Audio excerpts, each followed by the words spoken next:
After the First World War and before the Second World War, 20 years happened, and in this period the First World War consequences were suffered by all the world actually, but mainly by Europe.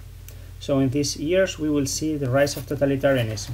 Although the First World War was a triumph for democracies, because the United Kingdom and France and the United States were the winners of the war, we will see how the countries in Europe will take different systems of government, democratic or liberal governments and authoritarian governments, authoritarian regimes. Here you can see as an example the former Austro-Hungarian Empire and part of the Ottoman Empire. You see here a very different people mixed, so every color means a language and a group of people. So you see the Germans or Hungarians, for example, they are distributed among different places. And after First World War, these people found themselves that they belong to a new country that didn't exist. For example, Austria or Yugoslavia. So all these countries that didn't exist before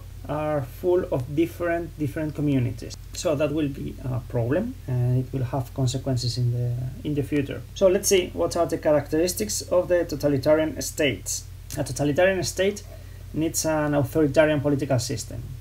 For example, a democracy allows the coexistence of different political parties, and people vote and choose one of these different parties. So there are different political options, but the totalitarianism is against this idea. So there is only one political system, and it must be completely authoritarian. They must control its population. Examples of these authoritarian systems are Italy by under Mussolini, or Hungary since 1929 by their own king Adolf Hitler in Germany, or Oliveira Salazar in Portugal.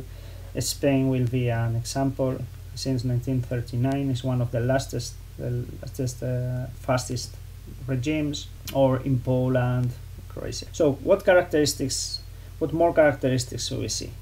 The control by the state should be completely in economy and society. So they must control absolutely everything. The party, the only party, controls all the power to impose rules on behavior. They want to control completely the way the population are acting and are thinking.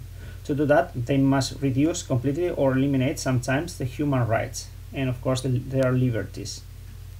That means only the state is important and not the individuals. Individuals are just part of the state. And the last four characteristics of a totalitarian state is the rejection of equality. So there are different people depending on their role on the state, within the state. Of course, the nationalism and the pride for your country is something completely irrational, because it's a feeling. So they defend this irrational thinking, and then defend the ultranationalism. The state, and of course your country, must be above everything else. And to defend that, or to expand your country if it's necessary, they use the militarism, the violence.